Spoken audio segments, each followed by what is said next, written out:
Sou diretor do Centro de Formação Profissional Xiena, também sou docente, sou secretário de uma instituição de educação de infância e pronto, você que tem uma instituição e precisa da organização administrativa, pode contar conosco. Trabalho em intervenção educativa e social, sou formador e trabalho na coordenação da Academic Solution. É um projeto para projetos de investigação e também trabalhos de fim do curso, como monografia, dissertação, e também pesquiso atividades ou trabalhos em educação de infância. Bem, qual é o objetivo deste tema? O objetivo geral visa fomentar bases sólidas para a criação e implementação de ambientes educativos fortes que promovam o desenvolvimento do subsistema de ensino pré-escolar. E do ponto de vista estratégico, nós vamos partilhar conteúdos sobre fundamentos de uma instituição de educação infantil. E, finalmente, vamos refletir com o auditório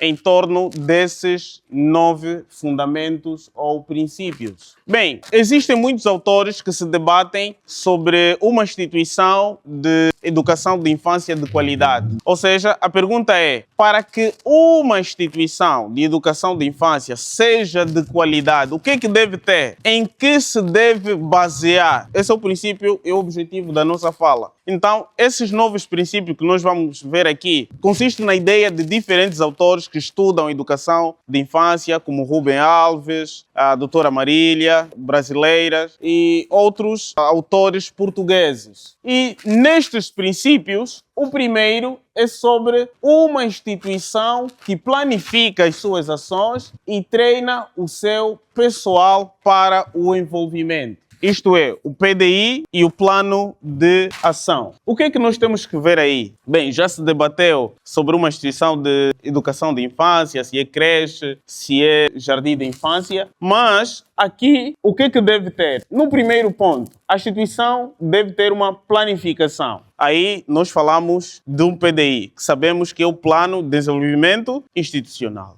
Prezados gestores, o trabalho de educação deve ser mesmo planificado, ou seja, as suas ações devem ser planificadas. O gestor tem que saber quem é ele, o que quer e aonde quer chegar, de forma estratégica. E essa informação deve ser escrita num documento que é chamado de Plano de Desenvolvimento Institucional. E deste Plano de Desenvolvimento Institucional, a instituição também deve possuir um plano de ação. Um plano que, do ponto de vista estratégico, vai ser mensurado do ponto de vista mensal, trimestral, para que ao longo do ano letivo, todas as ações que a instituição vai desenvolver já estão escritas. E não basta que essas informações estejam escritas. É necessário que o pessoal da instituição conheça essa informação e também esteja engajada com essa informação. Aquilo que nós chamamos de linguagem institucional. Numa formação que nós tivemos, e a maior parte dos docentes eram portugueses, e nós quando queríamos saber uma coisa sobre a organização do curso, e uma professora dizia, não, essa questão tem que ser com a doutora fulana que é responsável. Você pergunta a outra, tem que ser com fulana que é a responsável. E nós ficamos, puxa, que organização?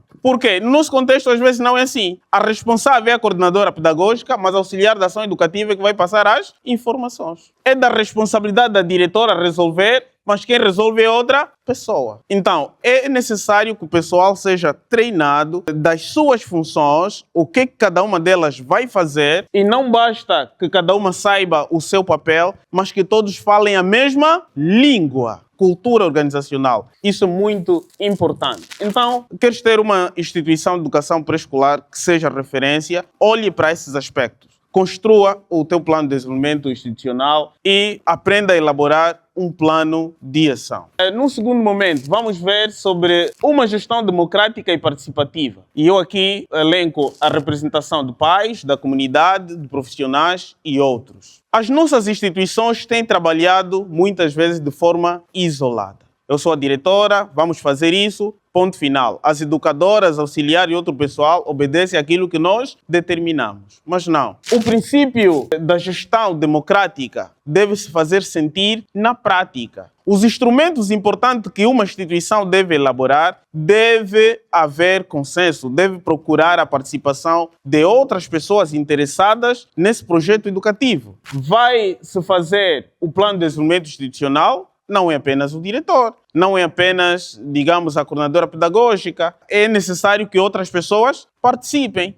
O gestor pode convidar outras pessoas que também entendem para fazer parte. Ou seja, quanto mais pessoas experientes que podem trazer, agregar algum valor, algum contributo nisto, isso é essencial. Tem-se dito que nem sempre as coisas resolvem-se com dinheiro. Às vezes os links também são necessários. Construam um bom projeto para que outras pessoas também participem. E aqui no segundo ponto gostava de dizer o seguinte. Toda instituição está inserida numa comunidade. A instituição, se ela está inserida numa comunidade, ela deve fazer parte da solução de alguns problemas que existem dentro da comunidade. A comunidade tem que saber que a instituição existe. E essa instituição deve fazer alguma coisa pela comunidade onde ela está inserida. Então, aqui, lançar o repto de que as instituições não devem trabalhar de forma isolada. Não devem. Devem procurar parcerias. E por quê? Porque ali mesmo na comunidade, se o gestor for uma pessoa visionária, aberta, pode até ganhar outras parcerias e captar outros recursos para a sua instituição através dos contactos que você vai fazendo.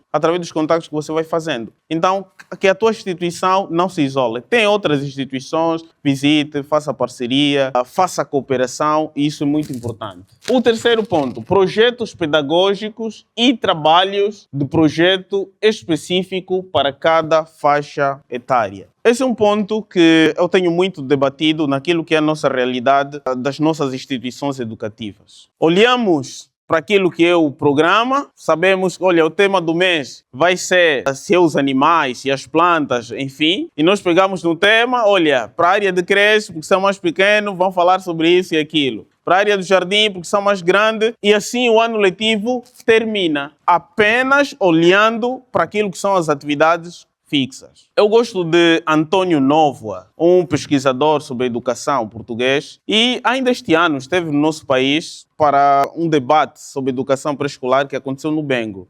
Ele disse assim, não existe calçado que serve a todas as pessoas. É aquilo que nós chamamos de diferenciação pedagógica. Ao seguirmos apenas um único modelo de educação e transportar para todas as pessoas, não serve. Cada realidade é uma realidade. E muitas instituições vão destacar-se pelo facto de optarem por caminhos diferentes. Não que sejam novos, mas que sejam instituições ousadas, capazes de fazer coisas que impactam a vida das próprias crianças e da própria comunidade. E aqui nós ressaltamos a questão de projetos pedagógicos e trabalho de projeto específico. É ali onde, mais uma vez, olhamos para a questão das metodologias ativas, onde o meu amigo Nunes, ele escreve e ressalta muito sobre essa questão. Ao olharmos para os projetos pedagógicos e os trabalhos de projeto devem ser específicos para a faixa etária. Temos de compreender a psicopedagogia da criança. As crianças da área de creche, o que é que mais promove o seu desenvolvimento? Quais são as atividades específicas? Olhe o perfil das crianças e implemente atividades específicas para aquelas áreas. E olhando essas atividades de forma holística e com todas as áreas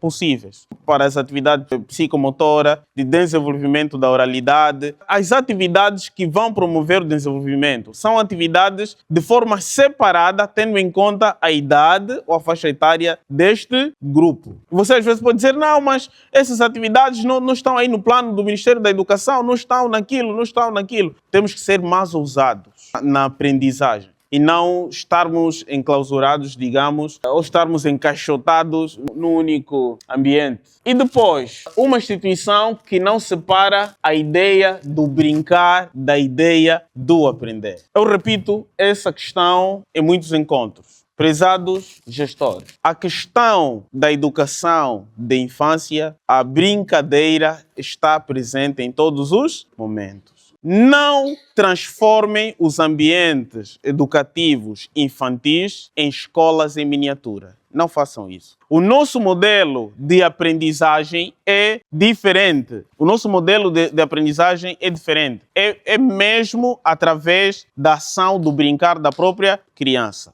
Tanto é que, conforme já dissemos, que o brincar é uma questão. Primeiro, é um direito da própria criança, em primeiro lugar, e sendo direito, deve ser promovido, respeitado, e não obstante a isso, além de ser direito, o brincar é uma necessidade intrínseca à própria criança. Por isso que nós sabemos, não existe em nenhuma parte do mundo crianças que não brinquem. Porque ainda que não existem brinquedos, a criança inventa os seus próprios brinquedos e a sua própria brincadeira. É algo inato. E muitas vezes nós, as instituições de educação pré-escolar, inibimos essa capacidade através de atividades muito formais, aqui digamos. Né? E muitas vezes a criança passa a maior parte do seu tempo nessa instituição. E quando nós não a libertamos para aquilo que ela gosta, nós estamos, digamos assim, a atrofiar o mais belo da infância. E não devemos fazer isso. Né? Então temos que adequar as aprendizagens com as brincadeiras.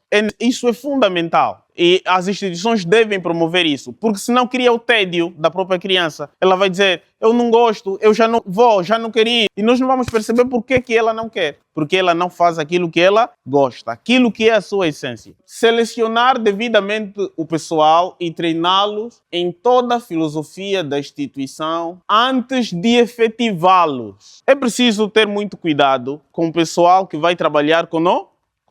É muito importante. Certifique-se, caro gestor, que antes dessa pessoa trabalhar consigo, você passou toda a informação necessária de como essa pessoa deve trabalhar, qual é o perfil e qual é a filosofia daquela instituição. Tem de saber isso. E é preciso mesmo formar essa pessoa antes de aceitá-la no seu quadro pessoal. Né? Por causa daquilo que nós falamos de linguagem institucional. Para ela não ter um outro tipo de comportamento, enquanto a instituição no papel defende outra coisa e na prática o seu pessoal defende caminhos. Primeiro, avaliação diagnóstica, avaliação contínua. Número 2, avaliação contínua. Número 3, avaliação parcial. Número 4, avaliação final. 4 tipos de avaliação no nosso sistema. E estão divididos em 2 categorias. Avaliação para a área de creche, avaliação para a área do jardim da infância. A avaliação para a área de creche é não progride, progride pouco, progride e progride bem. São esses critérios das fichas de avaliação das crianças da área de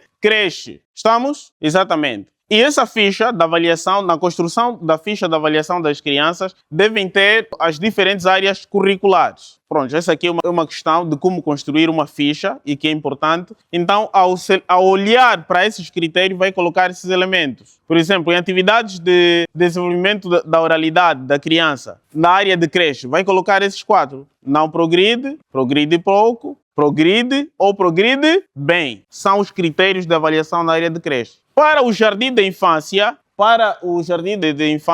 também são 4, mas já é diferente.